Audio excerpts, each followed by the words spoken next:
ก่อนที่เราจะเริ่มต้นเทรดในทองคำหรือ Forex สิ่งแรกที่เราต้องมีเลยนั่นก็คือบัญชีเทรดและวันนี้นุชเองจะพาทุกคนมาสมัครบัญชีเทรดภายใน1 นาทีเดี๋ยวเราไปเบิ่งกันเลยหลังจากที่เราคลิกลิงก์สมัครเข้ามาแล้วก็จะมาพบกับหน้าต่างนี้ตัวนี้เนาะจะเป็นขั้นตอนการสมัครโบรกเกอร์ของ Market for You ห้องทำอิฐเนาะจะเป็น Gmail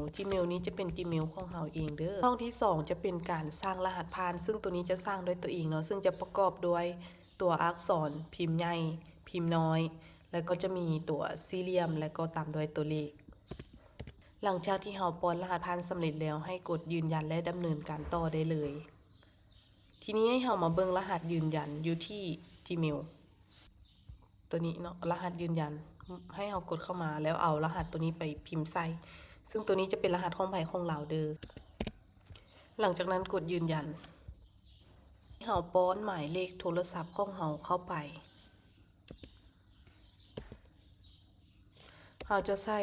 856ก่อนเด้อ856แล้วจึง20หลังจากที่ป้อนสำเร็จแล้วกดส่งได้เลยโอเคเพียงเท่านี้ก็ถือว่าสำเร็จในขั้นตอนการสมัครโบรกเกอร์ของ Market for You ง่ายแม่นบ่และเราสามารถมาเปิดรหัส 2FA อยู่ที่นี่ได้เด้อถ้าหากว่าเราต้องการจะเปิดเป็นรหัส2ชั้นวิธีการเปิดก็ง่ายๆเลยมากดเปิดใช้งานเราสามารถกดไปที่เปิดใช้งานได้เลยทีนี้ให้เราไปเอารหัส Gmail เขาก็จะส่งรหัสยืนยันตัวนี้มา203247หลังจากนั้นกดยืนยันให้เรามาสร้างรหัส 2FA ของเราการสร้าง 2FA เนาะอันดับแรกก็คือ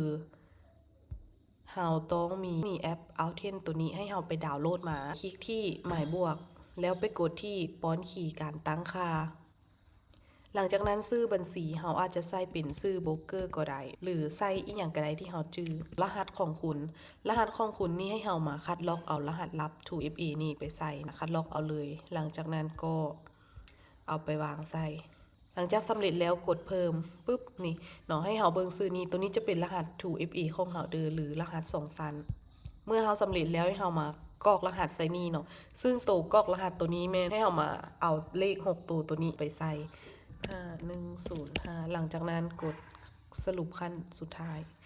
เพียงเท่านี้ก็ถือว่าสำเร็จในขั้นตอนการเปิดรหัส 2FA หลังจากที่เราสมัครแล้วเราสามารถไปโหลดแอป Market for You ใน Play Store หรือ App Store ได้เลยเพียงเท่านี้ก็ถือว่าสำเร็จในขั้นตอนการสมัคร Market for You และที่สำคัญเนาะตอนนี้ปัจจุบันนี้โบรกเกอร์ Market for You ได้มีการอัปเดตเนาะอัปเดตใหม่ในปีล่าสุดเลยก็คือเราสมัครมาใหม่เนาะเราบ่จำเป็นต้อง KYC หรือยืนยันตัวตนเทื่อกระไดเราก็สามารถฝากถอนเงินได้ปกติซึ่งจะอยู่ในวงเงินที่กำหนดนั่นก็คือ 10,000 เนาะถ้าว่าเราฝากหรือถอนเกิน 10,000 ขึ้นไป